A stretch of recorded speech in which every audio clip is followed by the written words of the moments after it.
Chapter 23. So it was all over. They'd been discovered. The Nazi knew what they were doing and had come to stop them. Peter knelt in the snow, trembling. The blue eyes under the fringe of fair hair were familiar. Even in his fright, Peter knew he had seen this private before. He'd seen him the very first day they'd passed the Nazi sentries. He had been helping unload the supplies. He was the one who had seemed to want to go sled riding too. More, he was the soldier who came to the conditory for the smorgasbord. Then Peter had another surprise. The brush behind the soldier parted, and Uncle Victor sprang out. He grabbed the soldier's arm and pinned them behind him, and before he could make an outcry, he had a gag over his mouth. Behind Uncle Victor came Rolls, the mate. His revolver was pointed at the captive. When the latter made no effort to free himself, it was lowered. Then the men turned back into the brush towards the clinging Pearson. It all happened so fast that none but Peter saw. Not even Helga, a few feet away, knew what took place. She was hard at work on her snowman. "Helga, take my team back with yours," Peter asked. "I want to see Uncle Victor." Helga wanted to see Uncle Victor too, and to go aboard the Kling now that Peter knew where to find it. But Peter was president of the Defense Club. All of them had to obey him.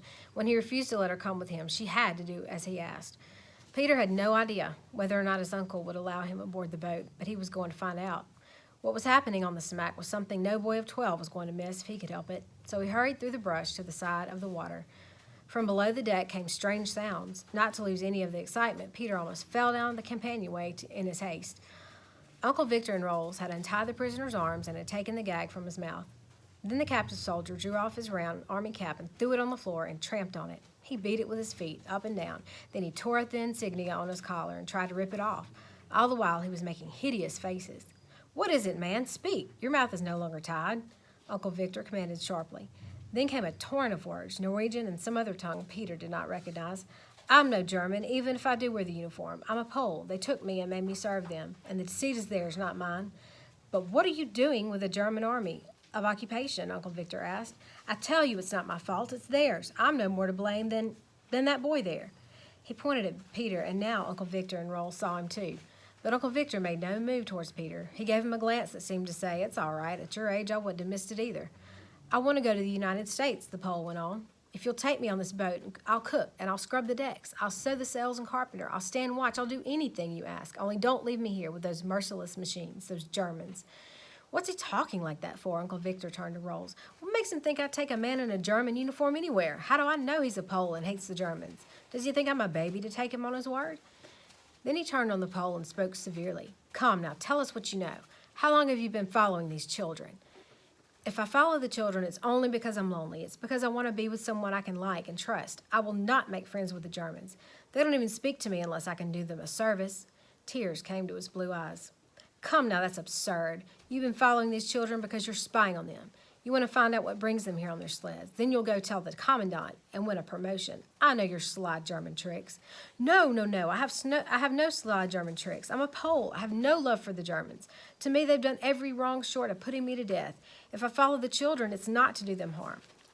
He spoke convincingly.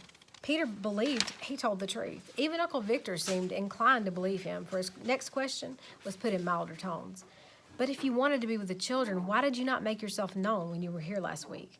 "I was on the other side of the fjord. I could not cross over." "But what were you doing at Holmes' barn?" Peter asked, for it was you, of course. "If one is lonesome, even cows can be companions." Uncle Victor turned away.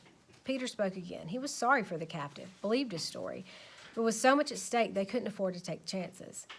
"But it was you who were in the conditory the day you posted the notices about going back to school. Why is it you can have so much liberty and the others have to go back to the barracks?"